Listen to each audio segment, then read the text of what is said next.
Manaus é uma cidade de muitas faces. De Veneza do Norte até a última fronteira industrial do Brasil, o coração da floresta sempre conteve em si inúmeros mistérios, lendas e talentos. Convidamos vocês para uma série de entrevistas que vão contar as histórias de pessoas incríveis que compõem o coração artístico e criativo desta cidade. Venham conosco conhecer Manaus de uma forma que vocês nunca viram antes.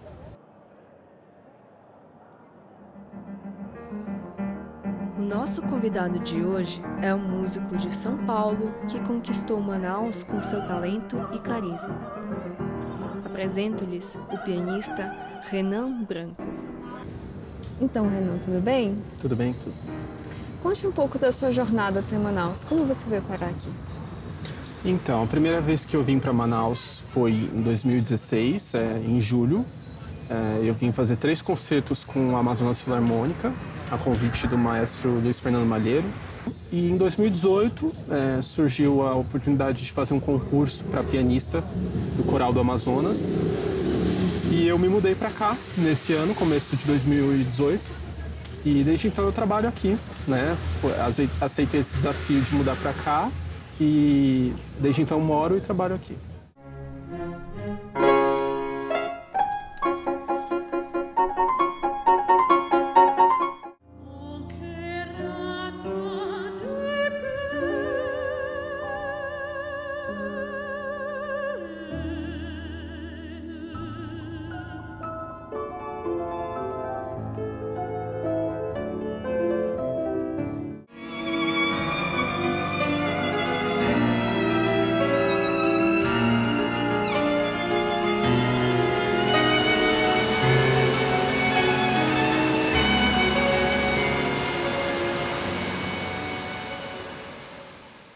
Quais foram as suas primeiras impressões sobre a cidade e como essas impressões foram mudando ao longo que você foi soltando essas raízes aqui? Bom, a primeira impressão foi de ser uma cidade diferente do que eu esperava.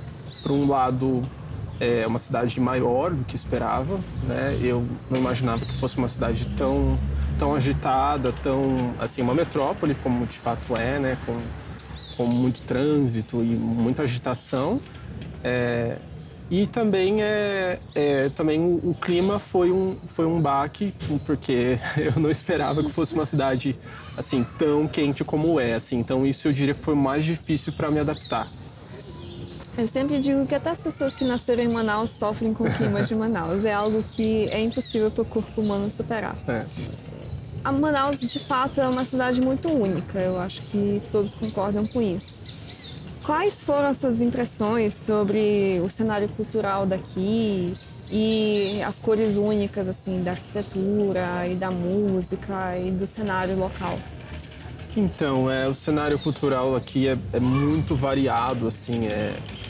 Por um lado, você tem o cenário erudito, né, que tem todos esses músicos estrangeiros, né, que dá uma riqueza muito grande à cidade, né, a formação dos músicos, as orquestras, isso é uma coisa muito única que a gente vê aqui, né, e ao mesmo tempo você tem a parte popular, né, as influências indígenas, essa coisa da cultura do boi, né, isso tudo muito presente, que é uma coisa muito única aqui do norte e isso tudo me chamou muito a atenção, assim, né.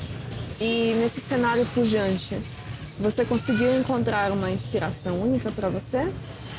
Sim, eu diria, por exemplo, se eu pensar na arquitetura, nessa arquitetura, por exemplo, do Teatro Amazonas, é uma arquitetura muito especial, eu acho que é o teatro mais bonito do Brasil. Então, todos os concertos que eu fiz no Teatro Amazonas sempre foram muito prazerosos, assim, porque o espaço em si já te dá muita inspiração, né?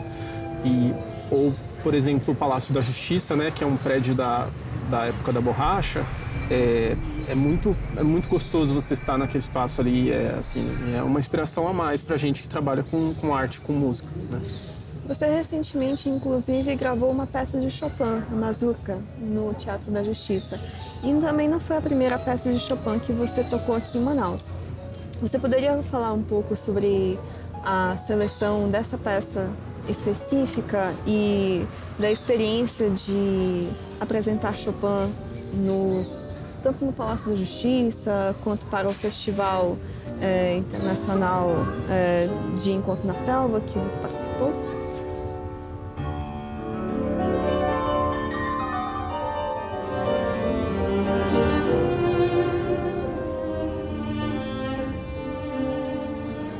Então, Chopin é um compositor que eu tenho um carinho especial, assim, né? Porque ele é icônico, assim, para o piano, tem uma linguagem única, assim, né? E as mazurcas, em especial, elas são, ele escreveu dezenas de mazurcas, algumas têm caráter mais melancólico, outras são mais alegres. Essa que eu escolhi é mais intimista, mais melancólica, e eu acho uma obra muito bonita, assim, que o pianista pode desenvolver, além da técnica, ele pode desenvolver a parte da musicalidade, da expressão, né? Então, eu diria que eu gosto muito da música de Chopin, assim, tá? Com certeza é um dos meus compositores preferidos. Eu diria que a seleção foi bastante acertada, porque eu acho que a sensibilidade da peça que você selecionou combinou muito bem com o ambiente, o entorno, que é um romantismo quase que decadente, que você consegue sentir nos salões do Palácio da Justiça. E sobre música em geral, como músico, mas também como amante da arte, o que te inspira e o que você também carrega em sua execução técnica e nas seleções que você faz e nas suas preferências artísticas? Então, como músico, tudo pode me inspirar, assim, desde a pintura, a arquitetura, como outros gêneros de música também, né? Eu, como ouvinte, eu gosto muito de música popular, de jazz, MPB, outros estilos de música. Eu acho que isso faz parte de desenvolver o nosso ouvido e nossa sensibilidade, né? E o que eu gosto de ter na minha execução é uma espontaneidade, assim, buscar ter um prazer sempre diferente ao tocar. Mesmo a gente estar seguindo um texto e a gente ter todas as regras que a gente tem que seguir, de certa forma, eu gosto de sentir que eu estou fazendo algo novo, assim, né? Porque essa mazurca, por exemplo, de Chopin, se você abre o YouTube, tem dezenas de gravações com pianistas maravilhosos. Então, o que eu posso trazer para essa música que seja só meu, né? Sim, né? Realmente. Sim, eu acho que a arte, de fato, é algo que transcende o humano para o sublime. E mesmo nos piores momentos, a gente sempre consegue encontrar um refúgio dentro da nossa própria expressividade.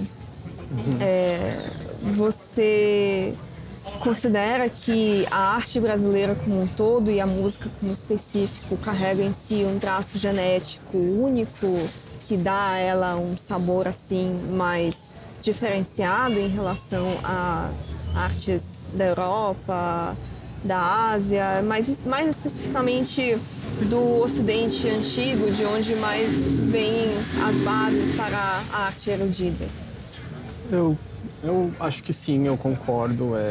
A música brasileira, ela tem na sua essência essa coisa da miscigenação, né? Ela é formada por muitas fontes diferentes, né? Então, o fato de ela ter surgido através da mistura de música afro, música indígena, né? Ao mesmo tempo música dos interiores, folclórica. Isso tudo dá um sabor muito especial para a música brasileira. Isso reflete até na nossa música de concerto, né? Se a gente pega a obra dos grandes compositores brasileiros, Villa-Lobos, Francisco Mignoni, a Cláudio Santoro, isso está muito aparente, né? Que é esse sabor brasileiro mesmo, essa coisa que a gente tem com o ritmo, né? E a gente, quando estuda a música do Brasil, mesmo estudando música clássica, a gente cresce com isso presente na gente, né? Essa coisa forte com o ritmo, com uma coisa apaixonada que a gente tem, né? Que o brasileiro tem naturalmente, né? Perfeito. Enfim, assim, em relação aos seus hobbies em geral, conte um pouquinho mais. Então, aqui em Manaus eu criei o hábito de às vezes ir. Eu gosto muito dos rios, então eu sempre vou para praias de rios, assim, eu acho muito bonito.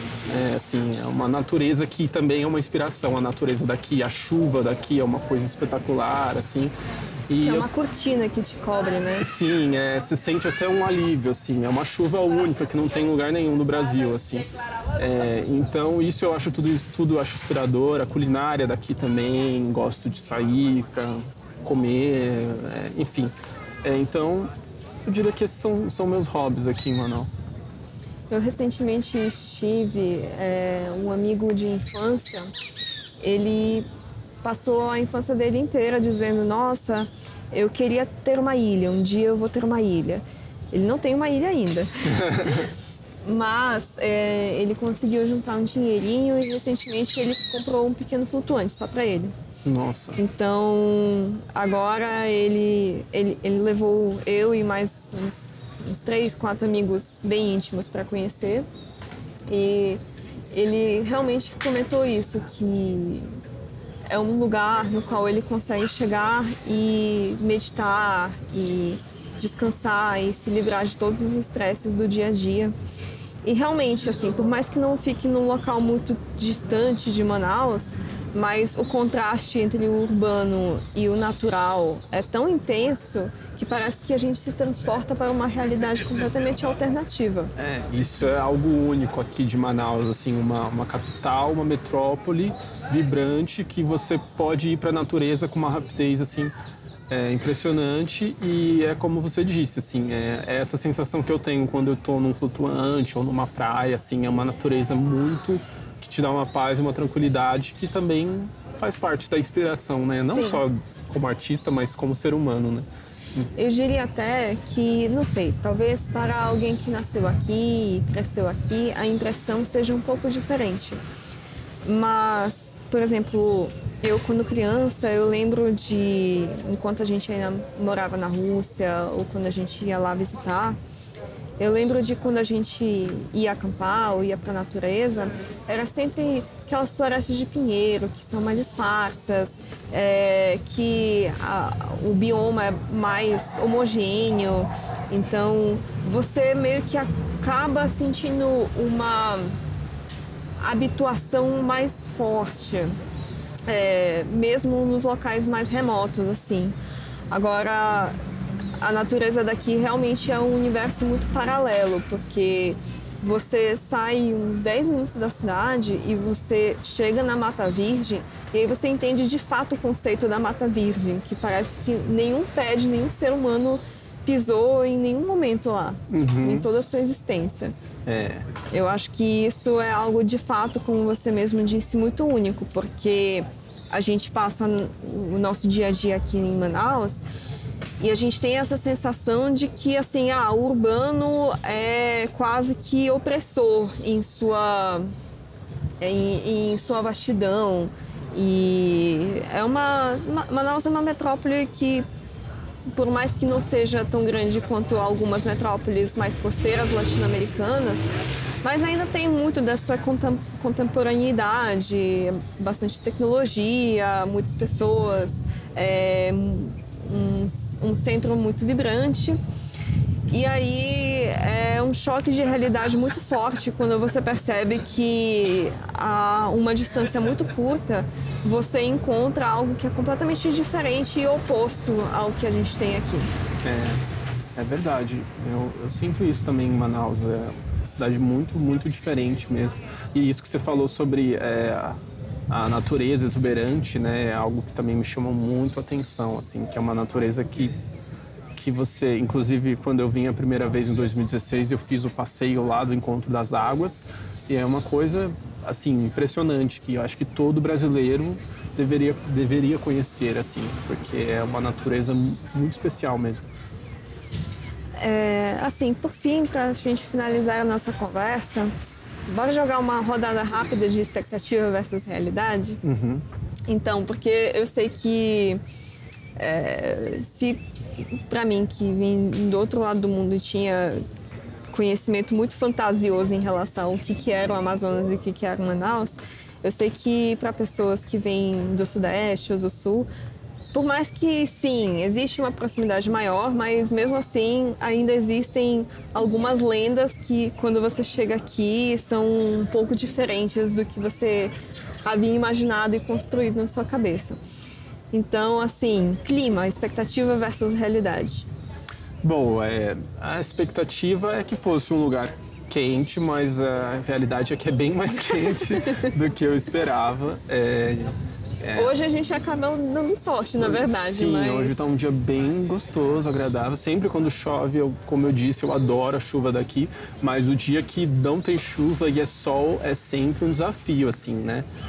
Foi o que eu mais demorei para acostumar. Então é um clima bem intenso e tem a coisa da umidade também, né? Que torna mais intenso, né? Eu já estive algumas vezes em algumas cidades do Nordeste e não é a mesma coisa, assim. Não. Aqui é mais, assim, que é realmente uma cidade no meio de uma floresta gigantesca, né? Então é um clima bem, assim, desafiador. Uhum. E as pessoas daqui? Expectativa versus realidade. Você tinha alguma ideia de como seria, se você teria um choque cultural muito forte quando você chegasse aqui? Eu imaginei que eu teria um choque maior do que eu tive, assim, as pessoas, criei vários amigos, assim, foi muito mais tranquilo, assim, eu imaginava que seriam pessoas, assim, são pessoas muito acolhedoras em geral, o povo manauara, mas aqui também, por ser uma cidade grande, tem pessoas de todos os tipos, assim, né, de todas as origens, pessoas que vieram de outros estados, de outras cidades do Amazonas, de outros países, como é o caso do meio musical, né? Então é uma cidade muito assim plural, eu diria. Eu acho que nesse sentido, tanto o meu trabalho como o seu acabam se equalizando, porque eu trabalho muito com as pessoas do polo industrial. E aí lá também tem pessoas por mais que não sejam de background artístico, então são em geral pessoas bastante monótonas, digamos assim, mas existe também essa riqueza étnica e cultural que você observa também no cenário cultural de Manaus. Por fim, expectativa versus realidade, comidas exóticas amazonenses, você teve alguma impressão forte? Então, eu tinha... Isso eu ficava meio receoso de não gostar da culinária daqui, mas também a realidade foi o contrário. Me adaptei muito bem, gosto muito da comida local aqui, o peixe, os tipos variados de peixes de rio, assim, que a gente que mora no Sudeste, a gente não conhece, né? Tambaqui, pirarucu, matrinchã, a gente não sabe o sabor e é um peixe muito diferente do que a gente está acostumado por peixe lá. Isso foi uma surpresa muito boa, assim, então eu diria que a culinária foi uma coisa que me agradou e é uma coisa que eu gosto muito aqui do Amazonas. Que bom. Renan, obrigada por conversar comigo hoje, espero te encontrar agora que eu sei que nós somos vizinhos, eu imagino que a gente vai acabar se topando. E eu convido a todos que estão nos assistindo a visitar Manaus, conhecer esse coração da floresta que é único, exuberante, cheio de mistérios e lendas, mas também que sempre está de braços abertos para todos os seus visitantes.